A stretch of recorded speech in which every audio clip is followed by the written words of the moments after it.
Home has always been a relatively nebulous concept for me. I was born in Birmingham, Alabama. We moved to Indianapolis 6 months later, then Tacoma, Washington 2 years after that. During my childhood in Tacoma, we lived in 4 different houses, then did a 3-year stint in Coral Springs, Florida, and then returned to Tacoma, where we lived in 2 more houses. Since graduating high school, I've lived in Ohio, Israel, Canada, Portland, Seattle, Tacoma, the Upper West Side, and Brooklyn. And now, my mom is finally selling our house in Tacoma and moving to Milwaukee, where my sister lives. The Israelites in this week's Torah portion are facing a similar issue. As the portion recounts the newest census and the story of the Exodus up to this point, it becomes clear that the generation born in the wilderness is one without a home. One story that makes this particularly clear comes from the sages.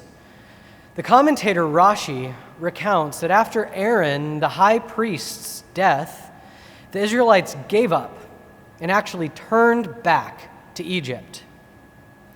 The Levites chased them down, and many of the leaders of this rebellion were killed in the ensuing struggle. With Aaron's passing, so did God's presence, and so did the Israelites' feeling of safety and protection from the surrounding hostile peoples. They responded by heading back to the last place they knew their ancestors had dwelled, their last place that may have had any semblance of home, Egypt. Desire for fixedness, for a certain concreteness in a sense of home, is understandable. It makes things just more settled for us. If we can point to a specific spot and say, that spot made me, that spot is mine, our own sense of self has a stronger constitution. We can more easily understand who we are and therefore explain it more easily to others. But what if that place, what if that spot is something like Egypt, Mitzrayim? For the Israelites in Rashi's story, returning home was returning to a place hostile to their freedom, a place that had enslaved them and their ancestors, a place that literally means narrowness. Because of my relatively strange upbringing, I've always found people's desire to stay in the same place or to permanently return to their place of origin a bit alien. But I know that I'm the odd one. It seems that most people find comfort and meaning in either staying in their hometown or returning there permanently when they're ready to lay down their roots. In our contemporary property and house-based society, we assume that this idea of home, a place where you feel you belong and that represents you, is naturally tied to a specific fixed location, even a structure.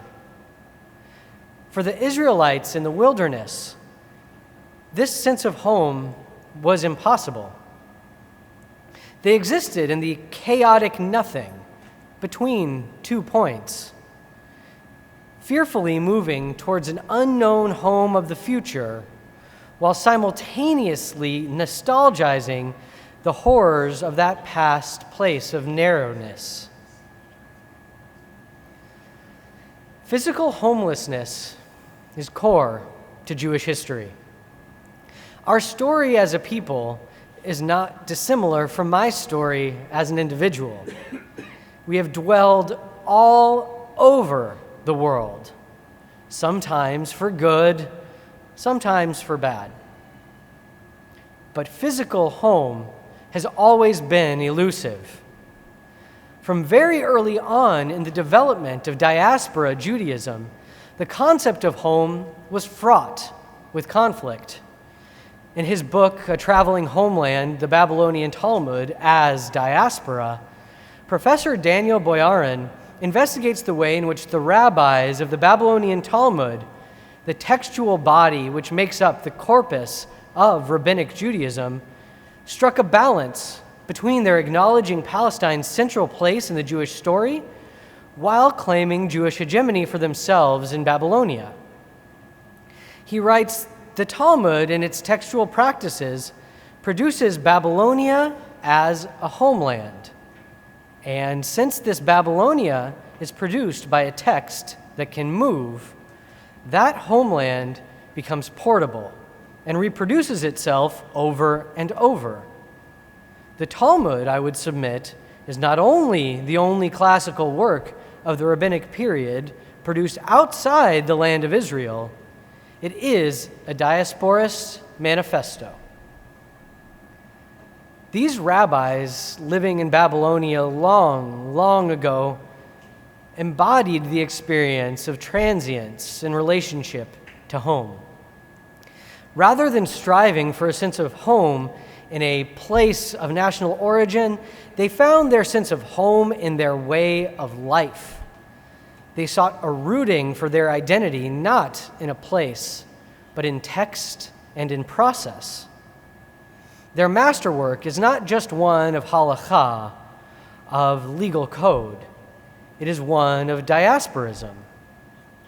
They made it so that being Jewish was synonymous with participating in a wider cultural exchange, rather than a place-oriented identity. As Boyarin puts it, what is produced within one local cultural context moves to another via transcultural connections, and then adds to cultural practice, where it becomes transformed in a new cultural environment as well, and then travels further. This is how a homeland travels. Rather than seeking a misguided return to Mitzrayim, as happened in Rashi's story of the Israelites, the geniuses of Babylonia decided to make their project one that could continue to blossom and grow anywhere. And that is our inheritance as Jews, more so than anything else. They saw the benefit of diasporism, having a non-local, non-physical center, one of shared thought and transmission. This was their way of creating an unbounded home, one that has thrived from the Mediterranean to the Black Sea, the Nile to the Ganges, the Euphrates to the Congo, from the Mississippi to the Amazon, and one which we participate in today simply by being in this room. When I think of home, I honestly, too, think of a specific house on Proctor Street and 30th Street in Tacoma, Washington. My family only lived there from 1991 to 1994. I'm not sure why this is the house I think of as home, but it, in fact, no longer really exists. It's been completely renovated and is pretty much unrecognizable today. So the home, I imagine, is, too, actually just as non-local, just as non-physical as that of my home in the Talmud. In the conversations between Jewish thinkers and woodworkers, homemakers and merchants, doctors and artists, landlords and refugees, taking place over millennia throughout the world. Our generation of interconnected humans, and Jews in particular, are already taking advantage of the new ways in which we can continue to grow and complexify our diasporic traveling homeland. As this trend continues, Jews communicate worldwide, seeking out and learning about the diversity of our people. As we continue to blend and transform our own culture with new cultural environments, and vice versa, may it lead us ever nearer to that day of worldwide unification which we have sought since our people emerged. May this diasporism, this traveling homeland, continue its beautiful development through me, through you, and through all of our people. And may we all recognize and feel that wherever we are home.